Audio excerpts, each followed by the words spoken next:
இந்த வீடியோ பார்த்தீங்களா? எல்லா இடத்துலயும் இந்த மாரி தாங்க நடக்குது. ஒரு சில இடங்கள்ல இவங்களுக்கு வந்துட்டு இந்த மாரி மக்கள்கள, இந்த மாரி ஏழை ஜனங்கள ஏமாத்தி அப்படி என்ன பண்ண போறாய்ங்க அப்படின்னு தெரியல. இதுக்கு அவன் வந்துட்டு அவர்கிட்ட பிச்சை கேட்டிருந்தாலும், "எனக்கு பசிக்குது குடுங்க" அப்படின்னு பிச்சை கேட்டிருந்தாலும் தாராளமா அவர் குடுத்துருப்பார். ஏன்னா, இல்லாதவன்ட்ட தான் அந்த மனசு இருக்கும்.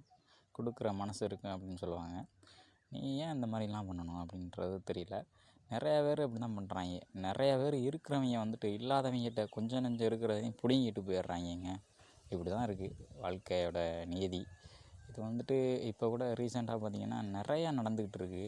இந்த மாதிரி வந்துட்டு நம்ம வந்து உழைப்புக்காக வந்துட்டு கொஞ்சம் ஏதோ இந்த மாதிரி தொழில்களில் இருக்கும்போது அதையும் ஏமாற்றிட்டு இந்த மாதிரி பிழைக்கணும் அப்படின்றது இவங்களுக்கு என்ன அப்படி இருக்குது அப்படின்னு தெரியல. தனது குடும்பத்தின் தேவைக்காக ஒரு சிறு தொழில் செய்து கொண்டிருக்கின்ற அவருடைய மனதை கூட பொருட்படுத்தாமல் அவர்கிட்ட வந்து ஏமாத்துகிற நிலைமையை வந்து பாருங்கள். இந்த ஏமாத்துறவங்களெலாம் பார்த்தா எனக்கு வந்து என்ன சொல்கிறதுன்னு தெரியல. பணக்காரங்கள்கிட்ட வந்து கொடுக்குற மனசே இல்லை. அதுக்கு பட்சத்தில் கொடுக்குற பட்சமும் இல்லை, அப்படின்ற பட்சமும் கிடையாது. ஆனால் இருக்கிறத ஏழைகிட்ட இருக்கிறதையும் பிடுங்கிட்டு போகிறது தான் அவங்களுக்கு தெரியுது அப்படின்றது தான் பார்க்கலாம். இன்றைக்கி பணம் காசுகள் நிறையா இருக்கவன் வந்துட்டு அதை ரெட்டிப்பாக்கிறதுக்கு தான் பார்க்குறானே தவிர, அதை கூட செலவு பண்ணுறதுக்கு அவங்களுக்கு மனசு வராது.